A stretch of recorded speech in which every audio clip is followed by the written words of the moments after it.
learn from their own experience. Oh wow, expecting that. I came also, how should you organize a CV? What does a good CV look like? So these are a couple of principles I have it for myself. What say it better and so what principles, because at the end of the day, CV is trying to sell yourself. I mean, realistically, there's a bit of a saying that everything in life is sales. And at the end of the day, something like a CV is literally the process of you trying to sell yourself without them actually knowing who you are, because it's not like they've got a magic camera that can see what you've got going on in your life. They only know what's on your CV and what you tell them. So of course it matters how you represent that. What are some common CV mistakes and top tips? And then it goes out to you guys. Do you have any questions? And if you do want it to review your CV live, so look, a heads up, feel free to send it over to that email address there. If one of you guys could just post it in the chat, that'd be great, just so people can have it as like a record as we go along. Feel free to send it into that, and then we can take a look at it live and say, right, could do this, could do that. Want to take out that part. So yeah, get that all whilst we have the opportunity. All right, so let's go next on. So motivations. Why should I care about my CV? Why does it matter at all? Now, as you'll see later on, I've gone through a couple of Spring Insight programs, but one of the Spring Insight programs I went through was the HSBC Spring Insight program, and they brought on an author. I don't know if anyone has heard of her. In the chat, or the show of hands of the function there. Has anyone heard of Lindsay Pollock before? Yeah, did? Oh. No, we got Morgan. Nice. Right, amazing. So she basically, I don't know the exact name of her book, but she came in our Spring Insight program and gave a fantastic presentation on things involving, say, personal brand, reskilling yourself after COVID, and basically a whole bunch of different things about our careers. And there was one quote that stood out in particular for me from her initial workshop, because she gave the introductory talk to the whole Spring Insight program, which, as you guys will learn, is dependent on the bank, but some will run a few workshops and a few presentations before the actual Spring Insight. We have a Spring Insight, they might run some afterwards. Really, it's dependent. I'm happy to answer questions about my own Spring Insight or Spring Insights at the end of this, or at any point throughout, by the way. But one of the quotes that stood out from that whole process was a quote that she mentioned from Carla Harris, who is the Vice Chairman, Managing Director, and a Senior Client Advisor at Morgan Stanley, of course, big name. So almost all the major decision about your career will be made when you are not in the room. And of course, that's a perfect example of why a CV comes into play, because that's not you selling yourself directly in an interview. You're not directly talking. That is just what people in a room sitting down are seeing about you. So you're not there, obviously. Your CV is sort of, you can talk like your avatar, your ambassador for yourself is there. You're not. Whatever you put on that page is there instead. So obviously this person is extremely successful within the banking sphere. So that's an important thing to be noticing. If someone like that is saying it, pay attention. All right. So go to the next slide, please. Of course. Okay, so myself, obviously you've seen this ugly mug already, but so for myself, I am currently a third-year aerospace engineering student at the University of Southampton. Now, some of you might have alarm bells going, wait, what? He's not an economics student. He's not what? This guy's giving me this talk here. Realistically, you can go into any degree, more or less, can go into finance. As long as you have that certain skill set, you have that way of thinking, you've got that ability to sell yourself and sell your skills there. And if you've got the capability to learn anything, you might not know those direct financial terminologies, but if you can show you've got the ability to learn them, any degree is valid for when it comes to finance. Obviously, if you're here for things like engineering or certain other specialized internships, obviously you can't come in and just be like, I'm a geography student today. I fancy doing some neuroscience. I fancy doing a brain surgery internship. Obviously, there's limitations there, but for the most part of finance, they will take on any degree. I just thought I'd mention that as a point to note. So luckily, I was accepted onto and took part in 2 Financial Spring Insight programs. You've got there HSBC and BlackRock. So for those who aren't sure, I was quite lucky that I got a broad representation there, because HSBC are what you call a sell-side institution, which means they operate from the point of being a liquidity and lending provider. And typically, they'll be what people will go and default to first. But BlackRock is what you call an asset manager. So they actually are the ones who hold the shares for things like pension funds, sovereign wealth funds, so on and so forth. So there's essentially 2 different sides of the finance coin there. You've I been also everywhere. say again. You've been in every single part of the banking industry. Luckily, somehow I ended up in that. Somehow fell into that. Um, Totally just wasn't by luck. No. So I also recently finished an engineering summer internship. So that was at BAE Systems. So if anyone does have any questions regarding going down that kind of route, more than happy to take that as well. Personally, I found that as whilst I did enjoy my time there, people were fantastic. Obviously, I like being involved in a lot of work. I've personally found that I enjoyed the pace of finance more. So that's where I'm looking to go now. I'm currently in the process of finalizing the paperwork and the whole application process for a trading summer internship, and that would be at HSBC. So just looking to finalize that up.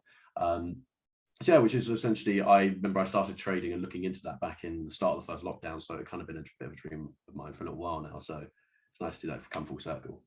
All right. Hopefully everyone is convinced that your voice is of extreme importance and we must listen and we must understand.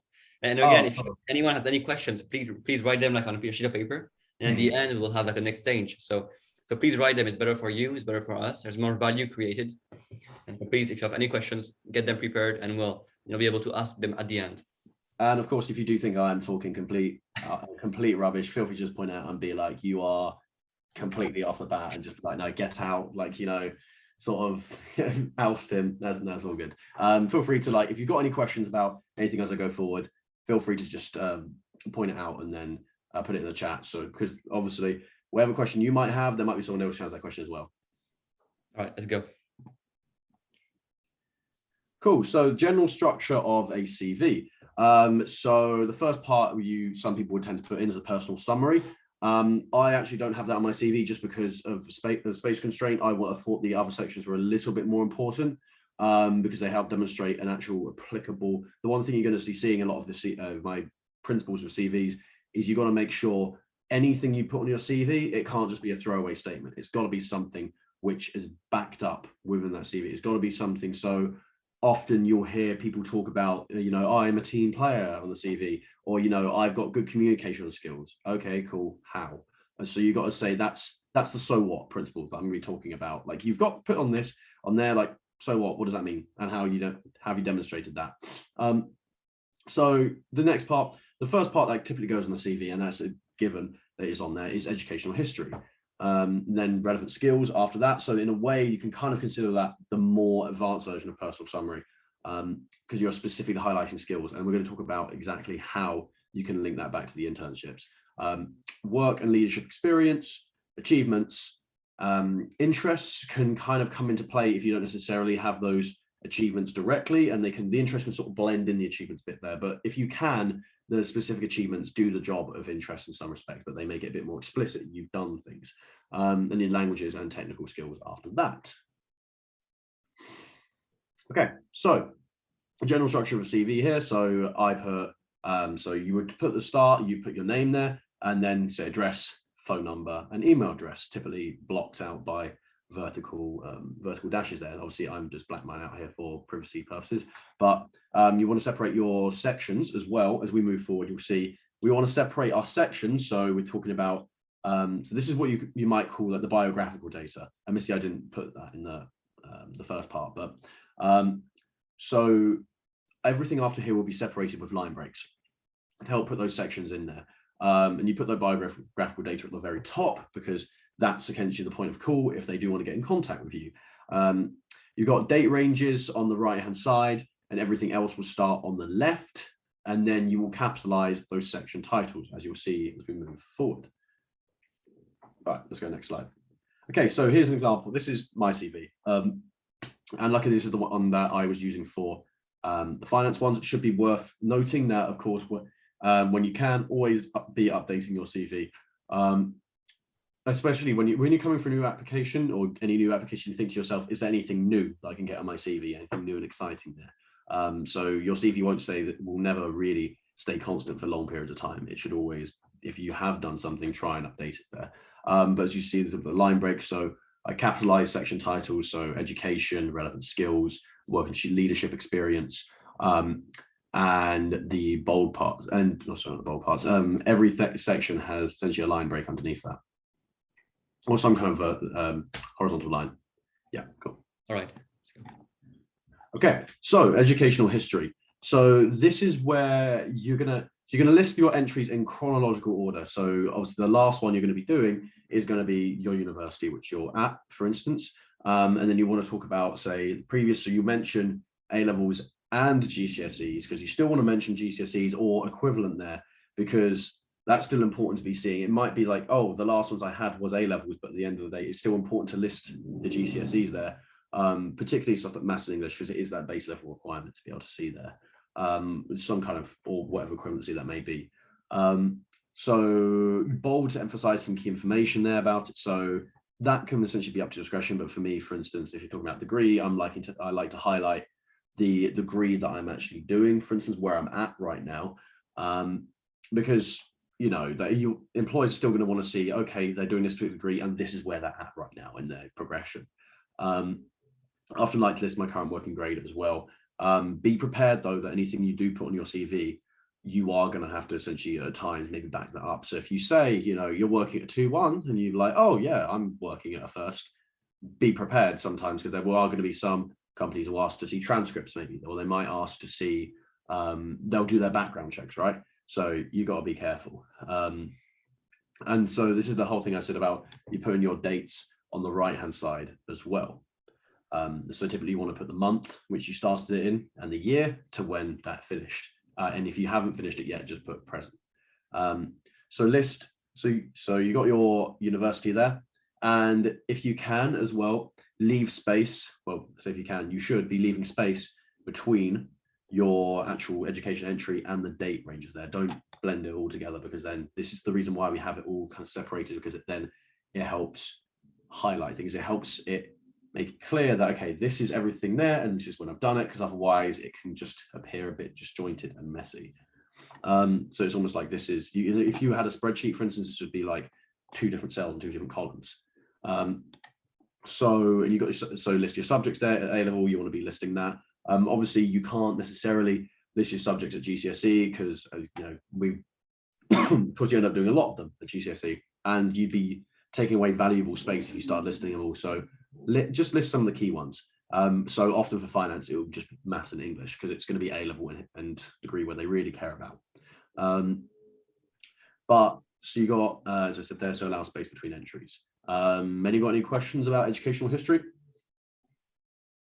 I think we'll do the questions at the end. Cool. Oh, okay, that's cool. Onwards. Okay, so this is where we start to get into the actual bread and butter of CVs. So talking about relevant skills here.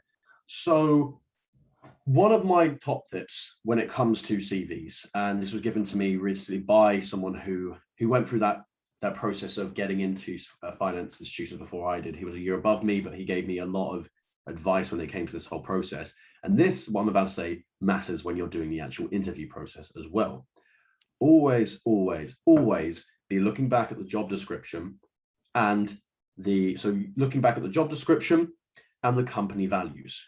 Because essentially, if nothing else, when you get to that final stage, when you get to that final interview, so the interview process I just had for my final stage interview, I had my first strengths-based interview being first 4 questions were questions regarding the company's 4 values or listed values. So always have that in the back of your mind and think, how can I display, one, if I can, any skills or any listing on my CV, how can they integrate the company values? How can they show I'm someone who abides by these company values?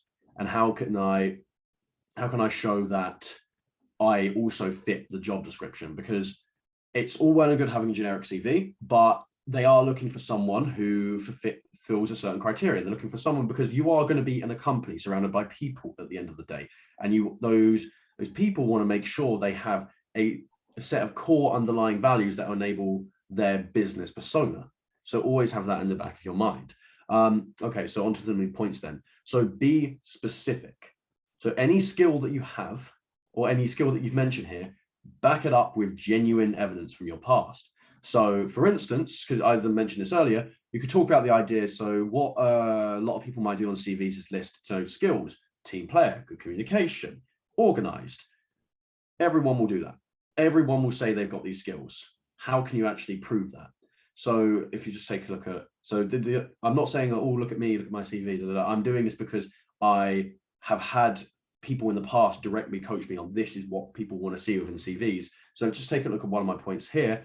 I've got charismatic and adaptive to client needs. So I'm looking at those 2 points there. So the adaptive to client needs part, if we're talking about purpose of financial institutions, the lot of your work will be dealing with clients. So that checks that off in terms of requirement of what you're going to be doing within that job description. Okay, cool. I mentioned that direct skill there. How?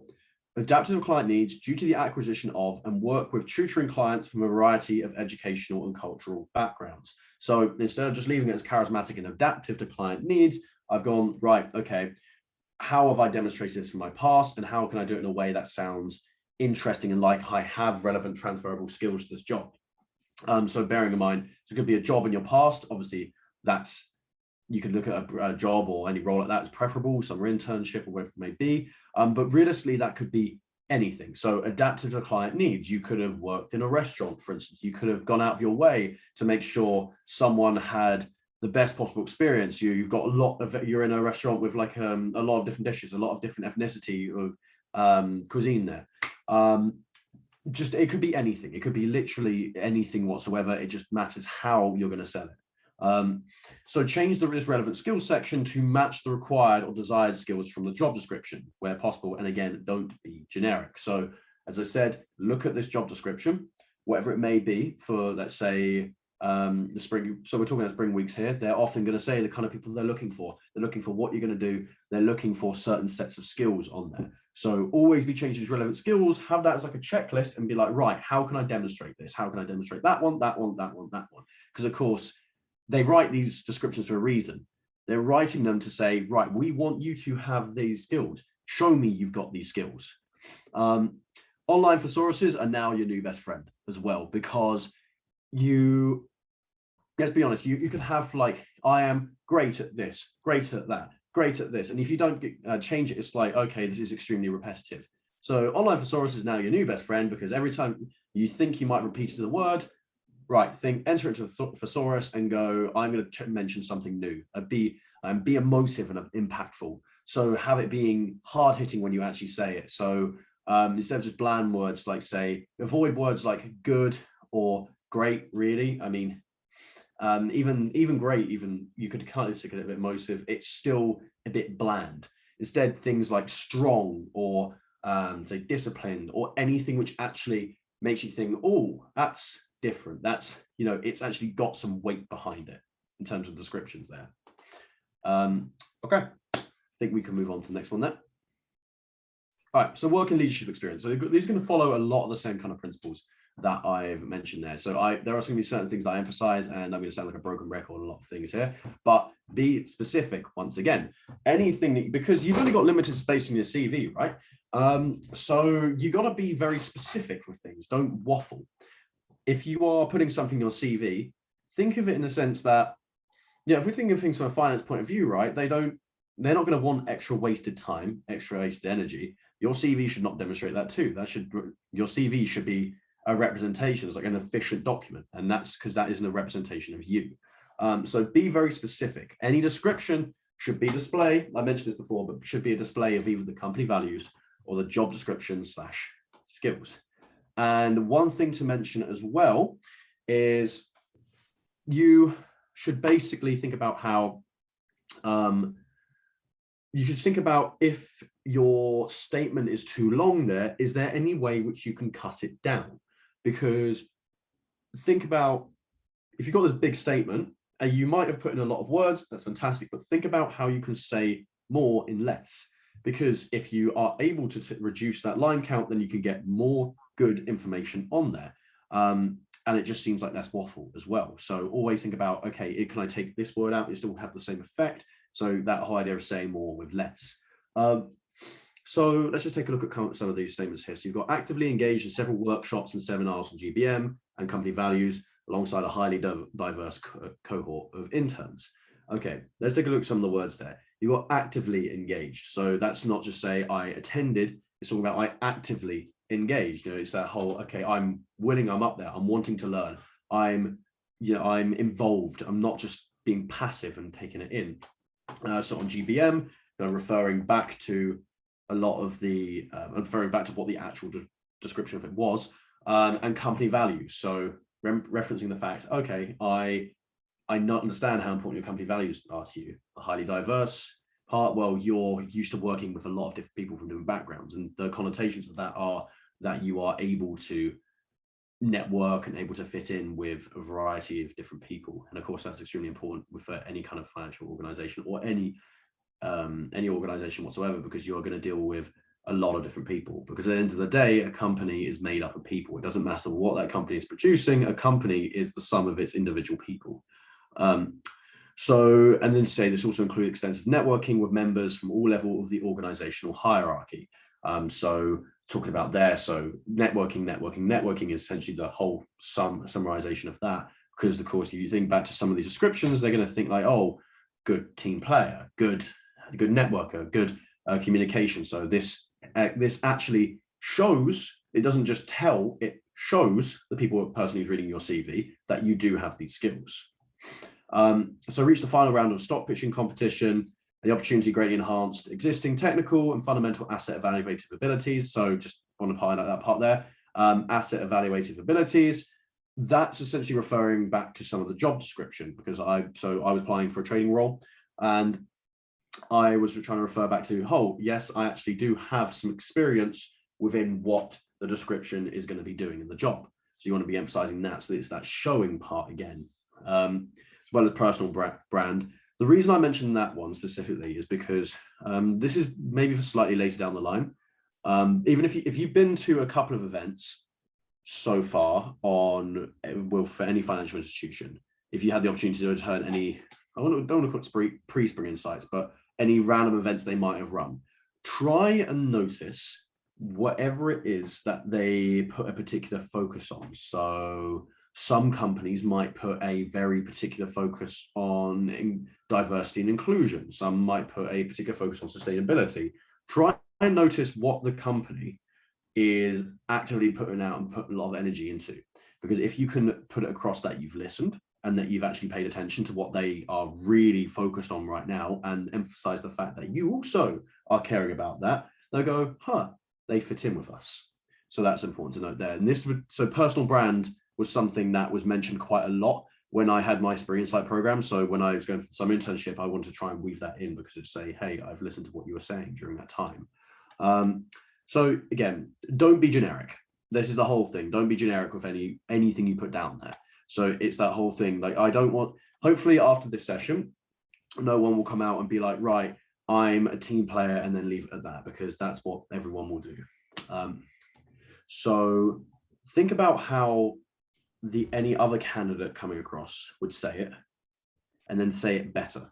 Think about, like, okay, so let's say whatever statement you put down there, think about, how can I improve this? How can I make, if I was reading it myself, how could I read it so it's a bit more impactful? Again, so back up any points of evidence where possible, and don't put in that throwaway statements, because again, space is at a premium on CVs. And talk about what your roles were, and then effectively the results of that, if possible. So just looking at reach the final round of the stock pitching competition. So talk about the results there, because if you have the opportunity to talk about what the effect of it was, that's fantastic, because that actually backs up your claim. Because CVs, you run the risk of wherever you put down the CVs, people might get to the final round. I mean, I'm sure recruiters would tell you they've got through to a CV, and that person would actually go because they've lied about on their CV. There's a really interesting story about, so a friend of mine growing up when I was in sixth form, he went for Cambridge for chemistry for his undergraduate degree, and we were in sixth form at the time. He was so he was telling me he'd gone through this process because he was currently in second year of A-level and I was in first year. So he put down on his, for some reason, because he wanted to sound fancy, right? This is the risk. You want to sound fancy on his personal statement when he applied to the University of Cambridge. So he put down on his personal statement that he was really interested in a field of chemistry called X-ray crystallography, because that sounds really, really fancy, right? And when he got to that final stage interview for the University of Cambridge, they'd actually brought in an expert on X-ray crystallography. when he was in this final stage interview, and he didn't have a Scooby what X-ray crystallography was. He just put it down there to sound fancy. So when asked questions about X-ray crystallography, his jaw just dropped to the ground. He went, so as you can imagine, he didn't study at the University of Cambridge.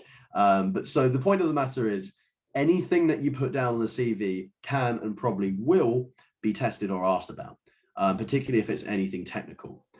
So always, if you can, put the results down and never lie on the CV. Okay, let's go next one. So just also maybe you can mention how you build sentences. I mean, in CVs, we're not making normal English sentences. We're making a very particular type of voice, and we're organizing them by emphasizing on a special action word. So maybe you can talk a bit about that too. Say again. So if you repeat that, for example, in the sentence actively engaged. So we're forming sentences where we're putting a huge emphasis on one action word. Yeah. Okay. So you basically, as it's going back to a lot of the job description. It's going back to a lot of the job description and a lot of the job role. You've got to try and think to yourself, if you're reading this, so from the point of view of someone who'll be reviewing your CVs, because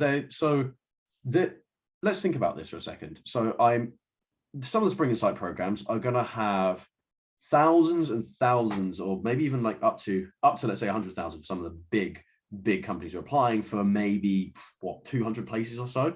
So they're going to have a certain list, a certain check words that need to come into play. So anyone reviewing it is going to have to go through quickly and see, do they have this? Do they have this? No, yes, no, yes, because otherwise they're just not going to fulfill those skill sets. So go back to that job description, think to yourself, and maybe we can get one up in a sec.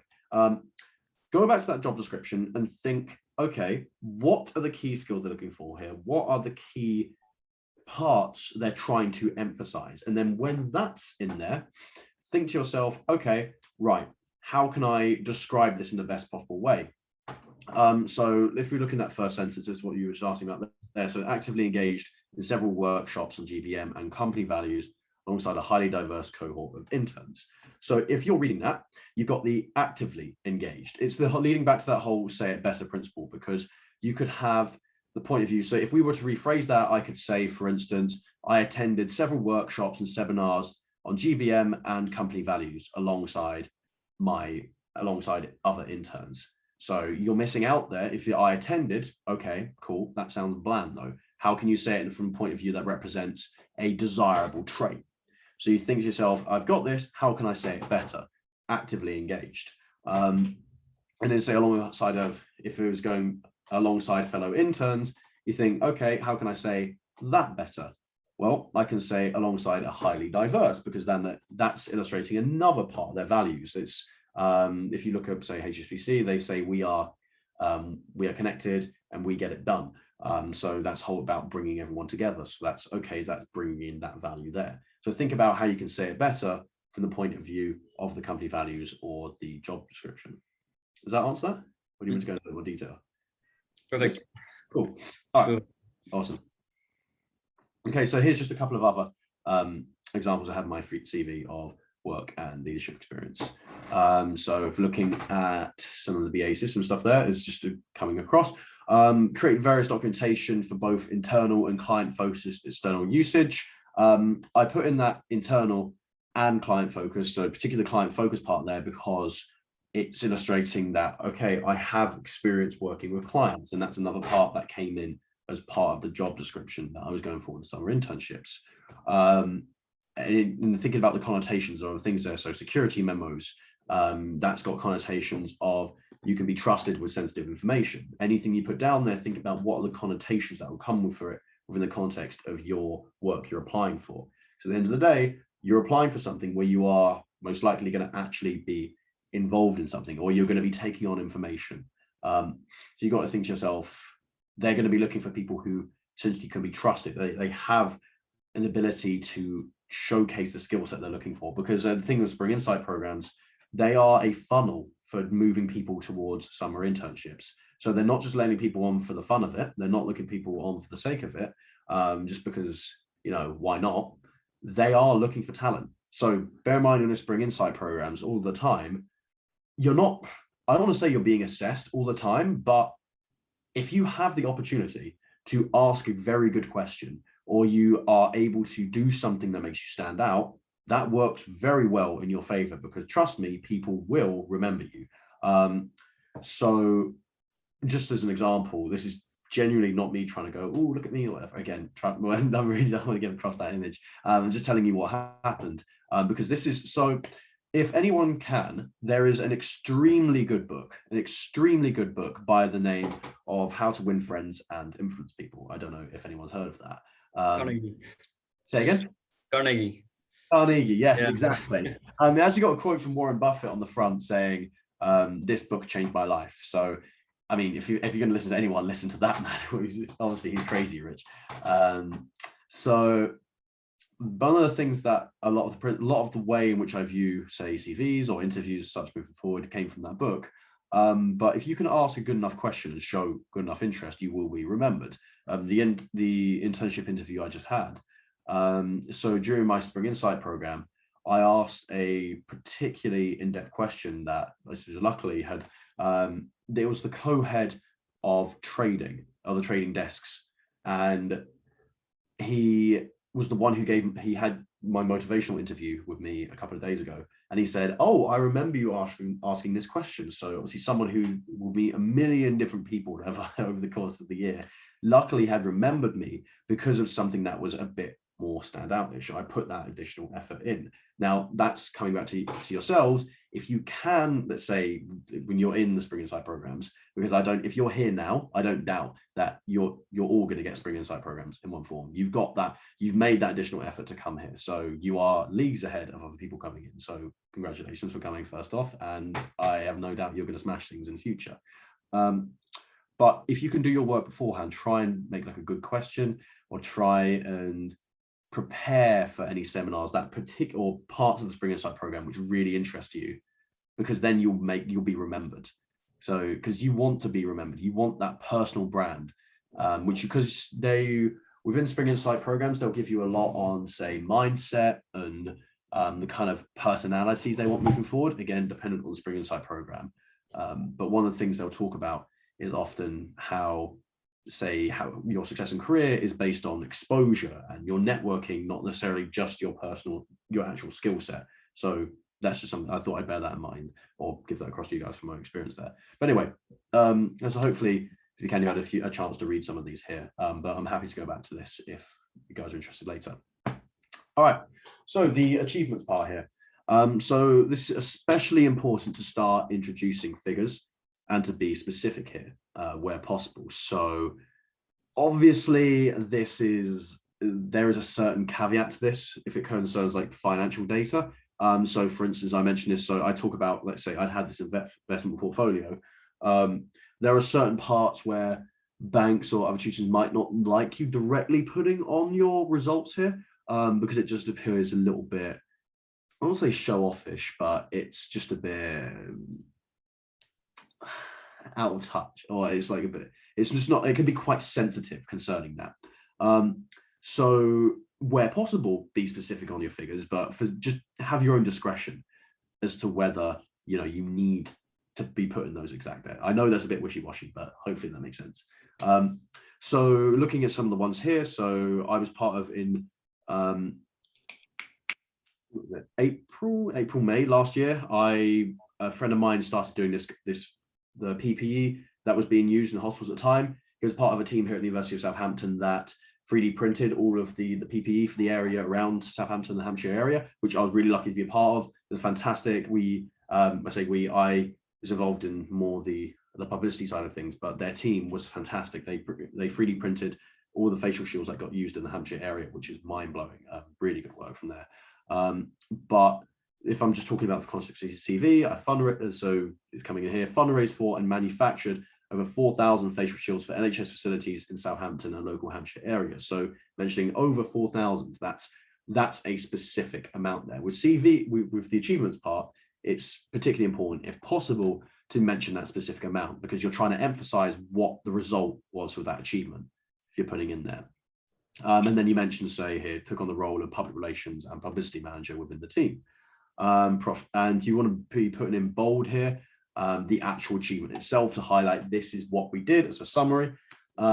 So a broken record, I know, the be specific part. So any description should be a display of either the company values or job description skills. I'm sure you're sick of me saying that, but right now you might be putting £1 in for every time I mention that. You're going to be, a millionaire from there. But it's the whole be specific part where possible.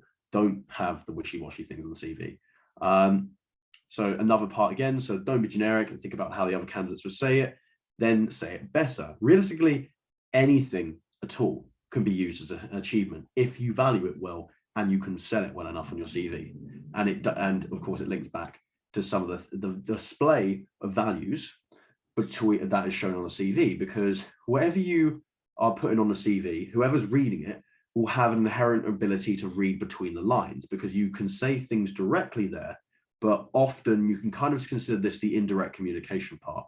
It's what the connotations of what you put on that CV is. So whatever achievement you have there and how you describe it, it's going to have a certain emotional response from the person reading it, thinking, okay, this person is probably like this, or they're like that. So there's going to be a certain display of value that comes from whatever you put on a CV there. So always think about what the other person would be reading if they saw that. And then the actual bold for the achievements part there. Let's go to the next bit. So language and technical skills. Sorry, I'm probably running my mouth as per usual, so I'll speed up a little bit. So you got language and technical skills here. So chances are you might be at a point where you don't have too much stuff left on the CV. So you can just, in my opinion, you can just start to compactify this a little bit. So for me, I've said I'm proficient in these languages, and I'm only listing the relevant skills that I have there. Don't just list everything, any kind of skill you have, because again, this is whole part of being specific to that application, to that internship, wherever it may be. And then listing the results of that, why they matter. So you need to be specific as to why those skills are useful here. So I've got these coding and computer languages that I'm using. Well, what does that mean from any kind of work I could do? Well, okay, I've got these, so I can do data analysis, complex functions, and data presentation. Cool. So it's the skill sets that come from this. So if we're looking back to previous sections, it's listing something I've done plus a result and or how I've demonstrated that. So again, it's been the specific part there. Cool. So now we're going to move on to the common mistakes. So as Clio has analyzed so many CVs, we've seen some systematic errors that are being made, and these are the most common, ranked in order. So the first one is following a classic format. Very often people are going to try to find templates of how to write a good CV. When I go on the internet, I'm going to try to find an easy to use template which has a lot of color. In banking, it's always better to have a traditional CV which is easy to read, easy on the eyes, with no pictures, with no colors, black and white. You really want to be classical, especially for banking. Now, if you're doing other things, it might change, but for banking, classical. 2, you must avoid having too much white space. This can be seen as a lack of experience, as a lack of content. You want to maximize your space. You have one page, you want to maximize it. You want to have as much content as you can. Now, of course, as we said, be specific and only be relevant. Always don't put data, don't put content which is not relevant to the role. But if you can, avoid having too much white space. Avoid having a big empty room. Then education. So you want to really include all of your grades. I mean, maybe we could have a debate, but from what Amy told me, we have to have integrity, and not showing all your grades may be seen as an indication that you're hiding part of your successes or your failures. And so perhaps it is better to include all of them or none of them to show that you have integrity, that you do not hide a part of you, that you make sure that they have all the data they want. 4, don't forget technical skills. It's really important to show that you have actual technical skills which can be employed by the company you're applying to. So for example, if you're doing Excel, as you said, Excel, coding, code, anything really that shows that you're competent in one particular field. Also, awards can be very well seen. So scholarships, Dukes of Edinburgh, these are useful because they quantify your success. They quantify that you're someone who's high level, who's high performance, and that's very important. 5, you should not underestimate your profile. So what Amy told me is that many people do not actually put all of what they've done because they believe it's not fully relevant. So they have empty white space. Not a good idea. Believe me, you have good experience. If you don't, join Clio and you'll get plenty of work experience to talk about. but just you probably have already done things in your life. At school, you've done sports, you've done volunteering, you've done a lot of programs. So just include them. Don't hide things because you think they're not good enough. They are good enough. All that matters is how you describe them. So we just try to put as much things as possible, as long as you make it relevant. Next, top tips. That's just up to you. Back to you, Sam. Right. So top tips for myself here and ourselves. So always think back to the job description and tailor your CV to it. So again, I am absolutely sounding like the broken record, but it is so important. Trust me, it's what my friend who managed to get into banking before I did, and he got into the finance institutions, is what he said to me time and time again, and it has worked. So I would give that as my number one top tip. Always be looking back at job description and whatever it may, and the values, and tailor your CV to that. Don't give the false information, but represent the side of you, because you are going to have different aspects of you. You're going to be a well-rounded person if you're coming to something like this. If you're coming and willing to invest your time in yourself like this, you are a well-rounded person. So represent the side of you that best fits with the role description. Don't leave any kind of blank space, because it will look messy. And what I mean by that is have your CV be 1 or 2 pages, because if you're sort of leaving 2/3 of a page there, it just looks incomplete. It's just got automatic connotation as like, well, there's more space that could go here. It just doesn't. We as humans have a certain tendency to try and tend towards completeness. You know, there's that whole you might watch like videos on YouTube of just like the strangely satisfying things or whatever, right? Should we go back to the last page? Right, yeah. No worries. It's always 1 for finance roles. Usually, if you can, 1-page CVs work best for finance role. That's just tradition. Engineering and other more specialized, shall we say, internship of that are typically 2, because you need certain experience that comes with that. Try and have a friend or a colleague review your CV, or family, even preferably have a couple of people do this, so you can have some diversity there, because their likelihood is there's going to be chance that you will miss something, or they might have a different perspective, because it's going to be other people reading your CV at the end of the day anyway. Download a spell checker like Grammarly. It's all well and good. Like, trust me, the amount of times that when I was first starting to make CVs and such, I didn't do this, and then something would get through. I get rejected from this Spring Insight, and I'd be like, huh, why did I get rejected? And then I look back at the CV and go, oh, right, I missed a full stop, or oh, I misspelt this. I could spend all the time and energy in the world writing and describing it the best possible way, but I missed some grammar stuff, and then I look like an idiot because of it.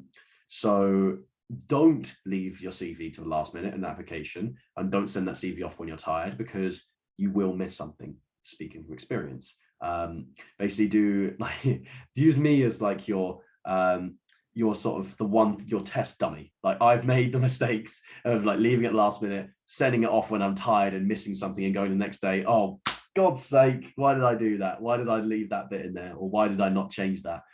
So always try and make sure you're checking things when you're in the best possible state of mind. Have variety in your italics and bold writing to draw the user's attention to separate data types. So what I mean by that is, for instance, if we go back, can we go back to some of the entries that I had for work experience or something like that? Yeah. Right here? Look back a little bit further. A little bit further. There we go. Yeah, right. So for instance, I've got, so I put, for instance, the name of the company in bold, and then the actual role that I was doing in italics, because it helps separate, right, okay, the reader can quickly go, oh, okay, this is the type of information, this is what I'm looking for, this is their role, if you are assigning specific things there, so keep that consistent. Also, it just looks a bit more interesting. You've got an appropriate variety there. And rule of 3. So everything you will learn during GCSE is just, I remember I thinking like, when I was going during English GCSE, or why is this important, talking about rule of 3 when I'm giving my stories or whatever. But actually, as it turns out, it is really useful. So if you're just doing descriptions, you'll find rule of 3 does actually work quite nicely. So you can say these 3 skills, or these 3, for instance, yeah, these 3 skill, or these 3 aspects of personality or description, that it does work quite well. So I'm more happy to send my CV over to anyone who's interested after this, so you can kind of see how I'd use that rule of 3 there. Cool. The next one. That's it. So now we're going to, right after the questions, we're going to review a few CVs. And if you sent us your CV, we'll check it on live. But if you have any questions, now is the time. So anything at all. We have 1 minute for questions. So please send them over to avoid us having a big silence. Hopefully.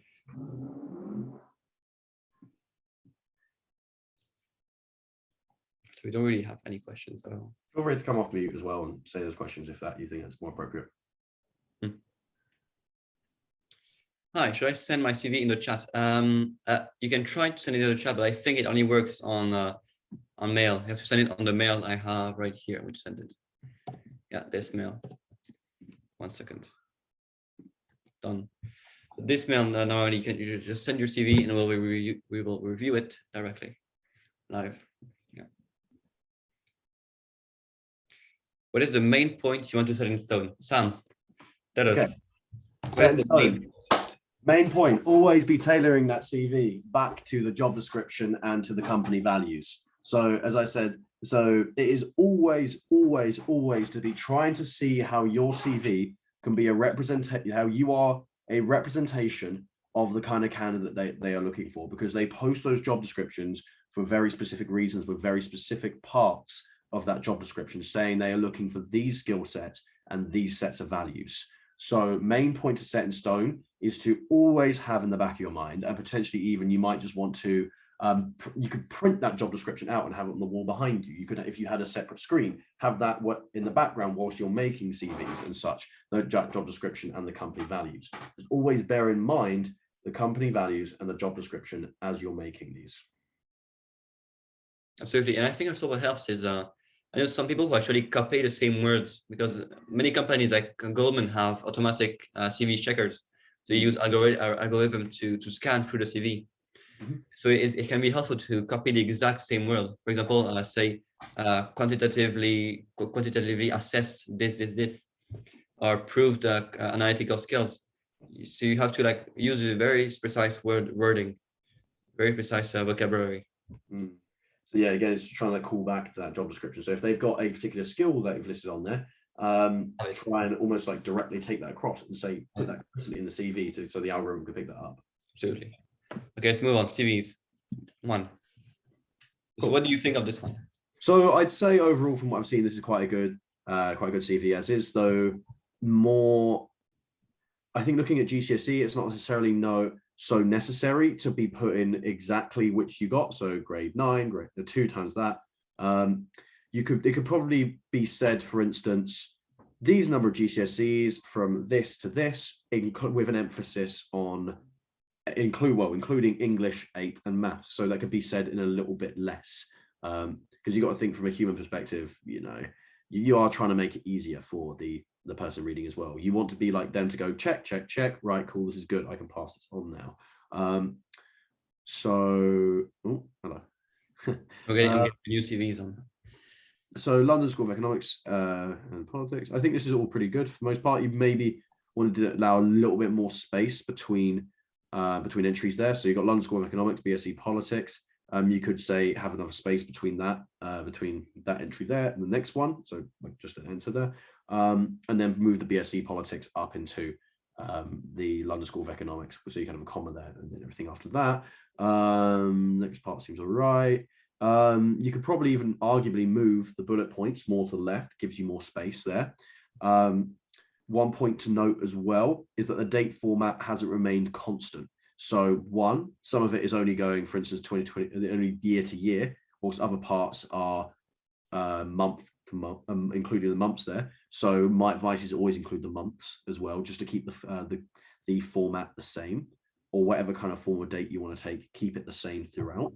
Also, I can tell on the CV here, there's one point here, the July to August part, that's a little bit more skewed inwards. There's a bit more space left at the end. These are all minor things. These are all like, you can put in all this work to say, you can put in all this work to have it being fancy and very descriptive, but it's always going to be little things that get picked up. It's going to almost be that thing that's slightly out of place that people always notice. Like say you've got like a wall that's all yellow and you've got like a little blue mark on there. You're always going to look, oh, it's a beautiful yellow wall, but it's got that annoying blue mark there, for instance.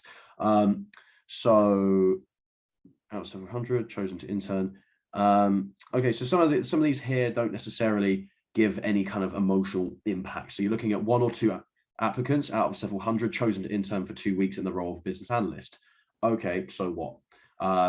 Yeah, that's okay. It clearly shows that you've been chosen to intern. That's fantastic, but something like that almost seems a little bit braggy. It doesn't actually show a sense of value. It actually shows a little bit braggy. So be careful about a CV. You do want to be put across, hey, this is me, but you don't want to sound or like in the sense of, oh, look at me. You still wouldn't be giving an accurate show of value. You're confident, but you're not arrogant, So this is a line here. So drafted the maturity framework using Microsoft Excel and presented findings to company partners and clients using PowerPoint. That's a good statement. That is a good statement. I would leave most of that in there, but you might want to think about, is there any way you could bring that onto one line? Because then it gives you more space to work with after that. So a lot of this is a decent CV, but a lot of it is just formatting here. Responsibility, achievement. So yeah, a lot of this is pretty good. There's just little formatting errors here. If you look at the Academy of Enterprise project manager for a stable project, the second bullet point, it's just got a few spaces in there. It would be, if you spent that time to send it over to someone, they'd notice that, call you out on it, and you could change that. It might not have been something you noticed, particularly if you're doing it late at night. I could probably still go a few other points, but do you want me to move on to the next one? Yeah, and that's now I've just received all the CVs, so I'm going to be moving them one by one. Okay. Sorry, this is not very easy. Wait, one sec. I'm doing my best. Okay, so we're going to move this up one up and done. So this is number one that we found. So we're going to review it live. Okay. What do you think? So yeah, I'm liking the educational format so far. That's good. I wouldn't change any of that so far. That's pretty good. You might want to put, say, your address in the biographical data there, just noticed, if possible, but it's not essential, but it's just something that's quite nice. Personal experience, statement. The formatting looks quite good.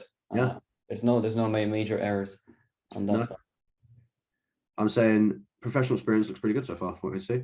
Launch design program. That might be the problem. Points. It's always better to be very, very, very consistent. And here maybe there seems to be a point missing.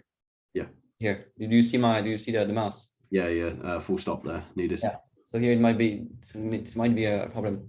That's just something that get picked up if you download something like Grammarly. That could probably get picked up there, and it would just have like a Grammarly run through, and it would just point that out for you.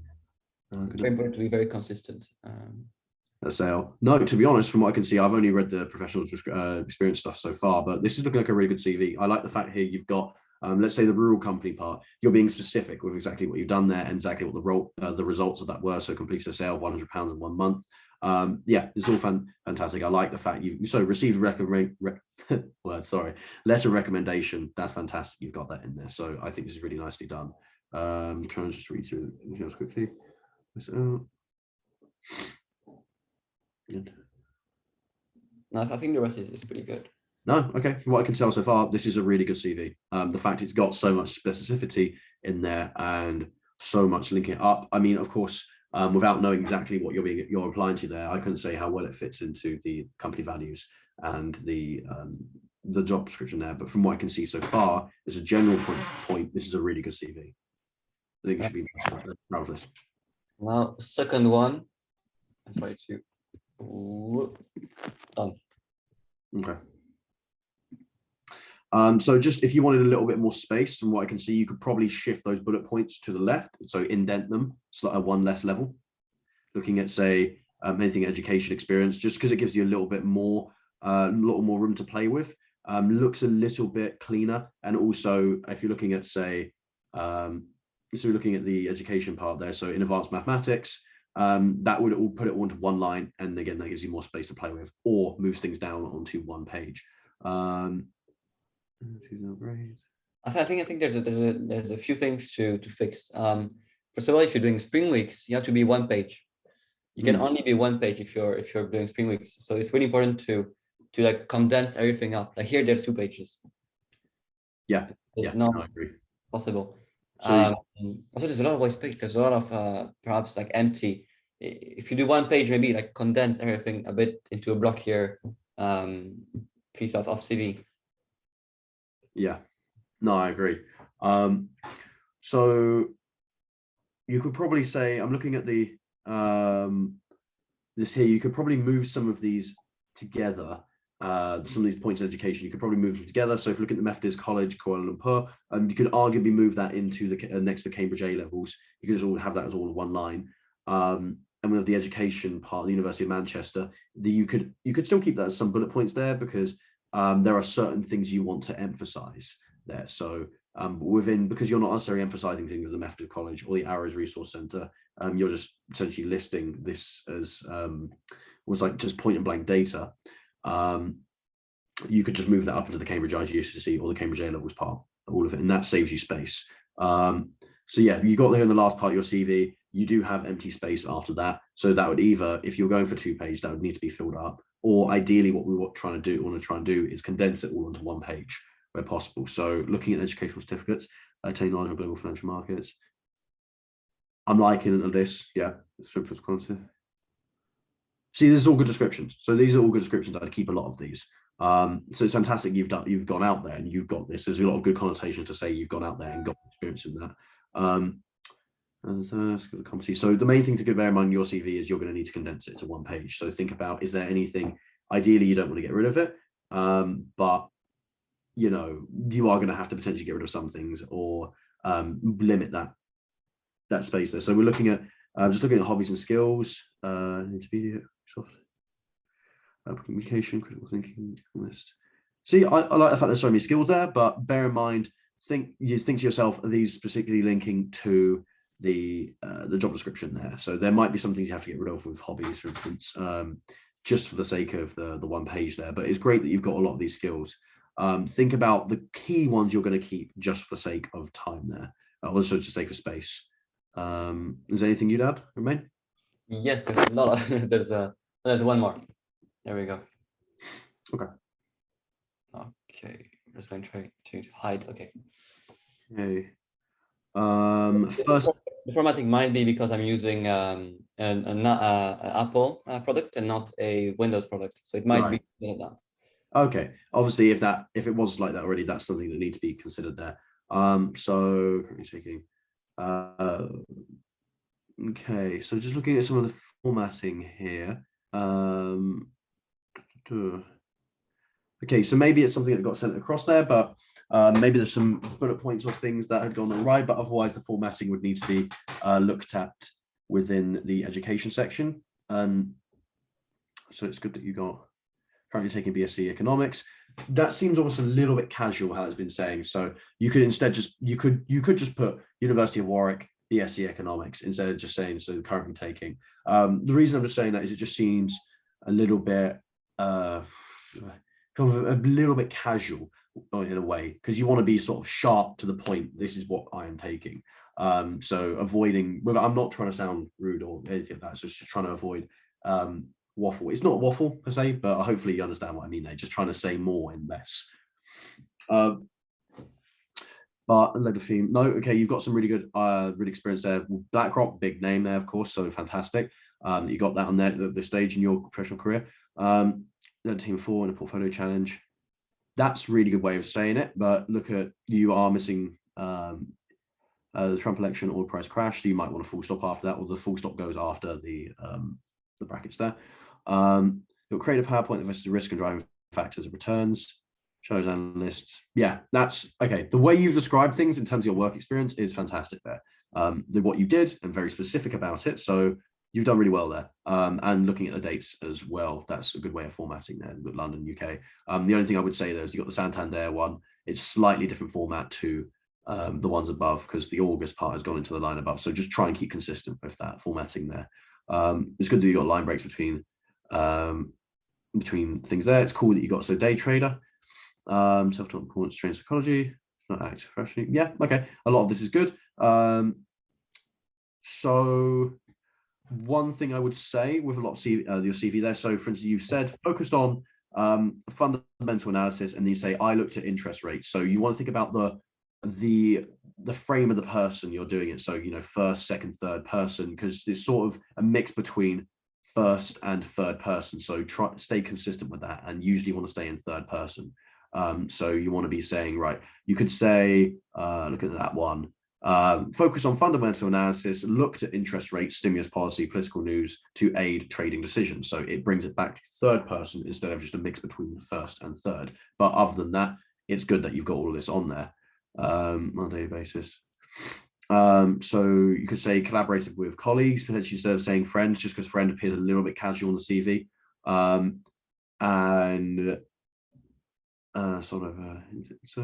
Okay. I personally don't know how, for the context of finance, what it would look like to be put in Instagram and Depop directly there. That might be something that is better to leave it just a case of showing it if they ask it, but I'm not 100% sure on that in terms of what the opinion on that is. Do you know, Romain? What's the consensus? I don't think there is one, I say. I don't know.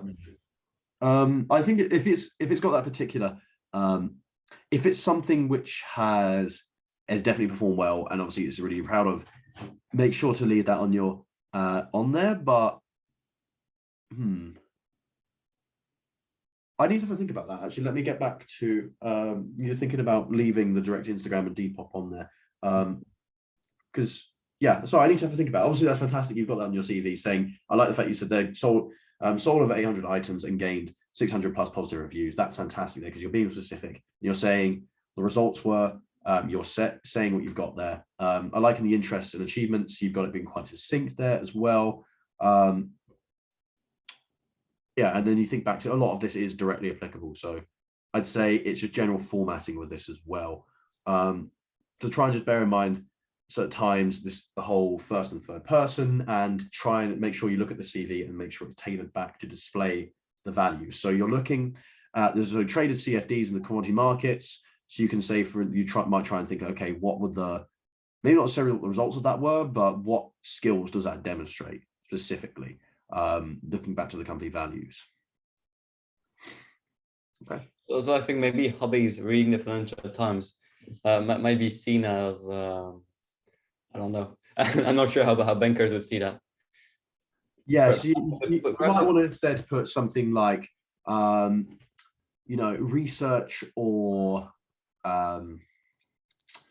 essentially you can consider it as, I don't know, try and think of a way of saying it. Off the top of my head, I'm not sure right now, but try and phrase a way, instead of saying reading the Financial Times, you could say, or like research, or reading around the topic, or learning more about global macroeconomic conditions, something like that, just as an overall holistic approach there. Also just looking at the line with the hobbies, you've capitalized running, but not the reading the Financial Times part. So you probably wouldn't want to capitalize the running there. That could be solved by just running your CV through Grammarly as well. I think that's all. Yeah, that is all the things we have received. Is there any remarks, any questions by the audience on what we've seen today? And if there's not, perfect. That was very nice. That was a very, very nice presentation. I really hope you gain value from this. I hope the audience learned.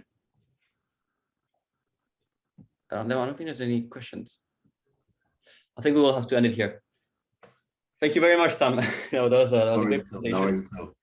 Best of luck, everyone, with your applications to Spring Insight programs. And yeah, hopefully you gain some value from this. The presentation will be shared with you guys, I believe. There's still the recording here. So yeah, feel free to come back to this, and I wish you all the best. Feel free to connect with me on LinkedIn. Just Sam Topping, or I think it's Samuel Topping on LinkedIn. Feel free to connect on there. I'm happy to help out when needs be. All right, awesome. Thank you very much. Thank you so much, Sam. No worries at all. Have a great day, everyone. Have a great day. Thank you. All right.